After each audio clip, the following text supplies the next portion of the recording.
ہمارے صلوات بھیجنے میں اور اللہ کے صلوات بھیجنے میں فرق کیا ہے؟ یا ہمارے لعنت کرنے میں اور اس کے لعنت کرنے میں فرق کیا ہے؟ یہ بھی سمجھ لیجیے۔ ہم جب صلوات بھیجتے ہیں تو ہم اللہ سے دعا کرتے ہیں کہ اللہم صلی علی محمد و آل محمد، پالنے والے رحمت بھیج محمد و آل محمد پر۔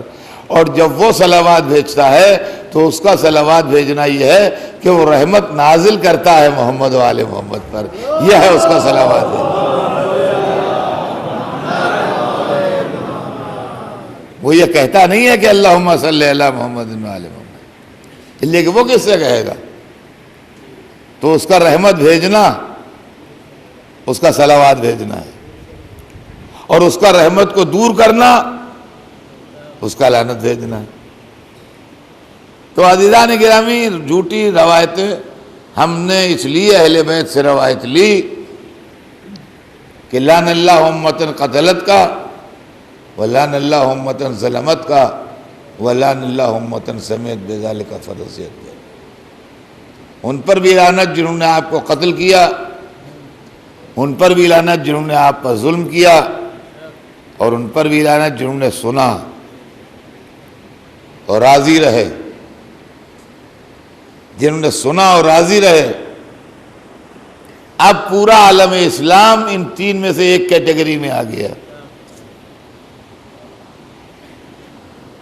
یا قاتل ہیں، یا ظالم ہیں، یا سن کے راضی ہیں۔ تو جو مستحق لعنت ہوں ہم ان سے اپنی نجات کا سودا خریدیں، صلوات بھیج دیں محمد۔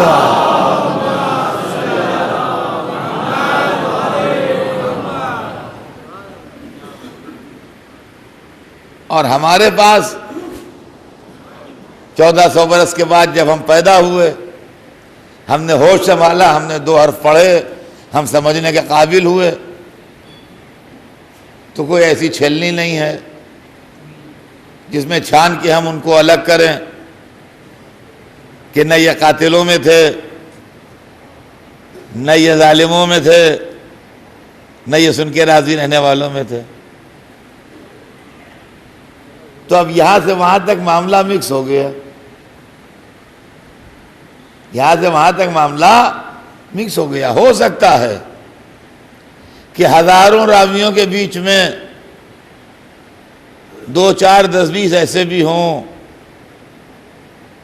کہ جو نہ قاتلوں میں ہوں، نہ ظالموں میں ہوں، نہ سن کے راضی رہنے والوں میں ہوں، مگر ہمارے پاس کوئی ایسی مشین نہیں ہے جس میں ڈال کے ہم پرکھ لیں کہ یہ اس زمانے میں ان کیٹیگری میں نہیں آتے تھے۔ لہذا جب پوری لاٹ خراب ہو گئی تو ہم نے اس کو ریجیکٹ کر دیا۔ اب عالم اسلام میں بچا کون ان کے بعد؟ وہی بچے جن کو اللہ نے عصمت کا لباس پہنایا تھا۔ اس لیے ہم حدیثیں جو ہے وہ ان سے لیتے ہیں جو امام معصوم ہیں، اور ان کی بتائی ہوئی حدیثوں کے اوپر ہم عمل کرتے ہیں۔ ہم دوسرے لوگوں سے حدیثیں نہیں لیتے۔ اس کی وجہ کیا ہے؟ اس کی وجہ عزیزان گرامی بالکل سامنے کی باتیں ہیں۔ اسلام میں ہمارے نقطہ نظر سے نہیں، عالم اسلام کے نقطہ نظر سے 4 خلفاء گزرے، ہاں، جن کا مرتبہ پورے مسلمانوں میں سب سے زیادہ بتایا گیا، ہاں، اور کہا رسول کے ساتھ رہے، رسول سے بہت کلوز تھے، رسول کے کمپینین تھے، رسول سے ان سے بہت ہی قربت تھی، ٹھیک ہے۔ ان 4 بزرگوں کی حدیثیں ملا کے 1500 نہیں پہنچتی۔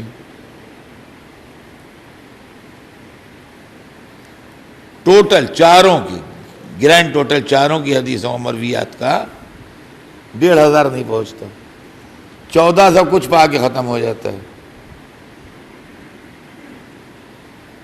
1500 نہیں بنتا 4 کا ملا کے، ٹھیک ہے۔ نہیں بنتا۔ ایک بزرگ اکیلے ایسے ہیں جن کے متعلق یہ کانٹروورسی ہے کہ رسول اللہ کے ساتھ 1.5 برس رہے ہیں کہ 2 برس رہے ہیں کہ 2.5 برس رہے ہیں۔ 2.5 برس سے زیادہ کوئی نہیں مانتا۔ ایک بزرگ عالم اسلام میں ایسے ہیں کہ جو حضرت رسول اللہ کے ساتھ کوئی کہتا ہے 1.5 برس رہے، کوئی کہتا ہے 2 برس رہے، کوئی کہتا ہے 2.5 برس رہے۔ ہم 2.5 برس مانے لیتے ہیں جو میکسیمم پیریڈ ہے، کہ نہیں وہ 2.5 برس رہے ہوں گے۔ صحابی تھے حضرت ابو ہریرہ، 7,000 حدیثیں ہیں ان سے۔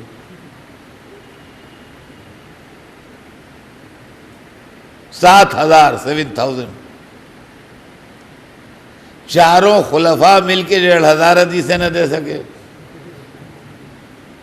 جو زندگی بھر رسول کے ساتھ رہے۔ ایک بزرگ نے اپنی 2.5 برس کی زندگی میں 7,000 حدیثیں ہمیں دے دی۔ تو اگر وہ سپر انٹیلیجنٹ تھے تو خلافت ان کا حق تھی، یہ بیچ میں کہاں سے آ گئے؟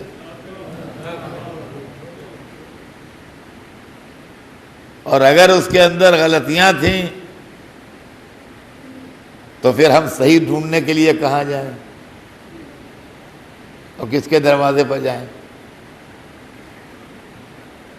رسول نے وقت رحلت 9 بیویاں چھوڑیں، کسی سے 7 حدیثیں، کسی سے 11 حدیثیں، کسی سے 9 حدیثیں، کسی سے 100 سوا 100 تک پہنچ گئیں۔ ایک بی بی سے 5,000 حدیثیں۔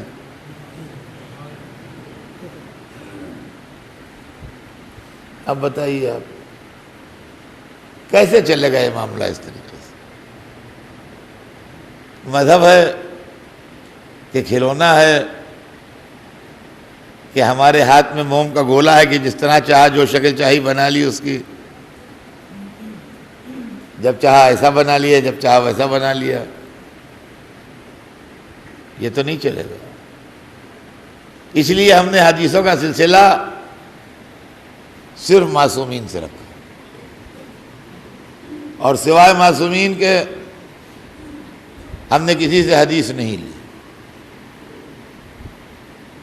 اور اب حدیث کا ہمارے پاس معیار یہ ہو گیا کہ رسول اللہ بھی ہم کو بتا کے گئے اور امام بھی ہم کو بتا کے گئے کہ ہمارے کلام کو قرآن پر پرکھ لینا، اگر مطابق قرآن ہے تو ہمارا قول ہے، اگر مطابق قرآن نہیں ہے تو ہماری طرف منسوب کیا جا رہا ہے، ہم نے نہیں کہا ہے، اس لیے کہ ہم خلاف قرآن نہیں بولتے ہیں۔ قرآن نے ہم کو 3 ولایتیں بتائیں، 2 ولیوں کے نام بھی بتائے، ایک ولی کا نام نہیں بتایا۔ ہمیں ایسی حدیث کی تلاش ہے کہ جس کے اندر 3 ولایتیں ہوں،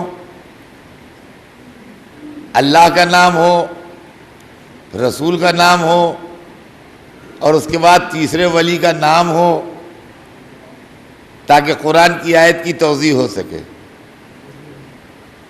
ہم نے اللہ کا نام لے کے حدیثیں ڈھونڈنا شروع کی تو الحمدللہ ہمیں حدیث مل گئی اور منظر بھی مل گیا۔ قرآن میں آیت تو ہم پڑھ ہی چکے تھے، رسول کو ہم نے دیکھا کہ منبر پر بیٹھے ہیں اور زبان مبارک کو حرکت ہے، اور حدیث ارشاد فرما رہے ہیں کہ اللہ ہو مولایا، اللہ میرا مولا۔ کہا چلو ایک ولایت تو ملی، پھر فرمایا وَأَنَا مَوْلَى الْمُؤْمِنِينَ، اور میں مومنوں کا مولا۔ چلیے دوسری پہچان بھی مل گئی کہ دوسرا نام رسول کا ہو۔ اب اگر تیسرے ولی کا بھی نام مل جائے تو ہمارا کام بن جائے گا۔ پھر زبان رسالت کو جنبش ہوئی اور تیسرے ولی کا نام ظاہر کر دیا۔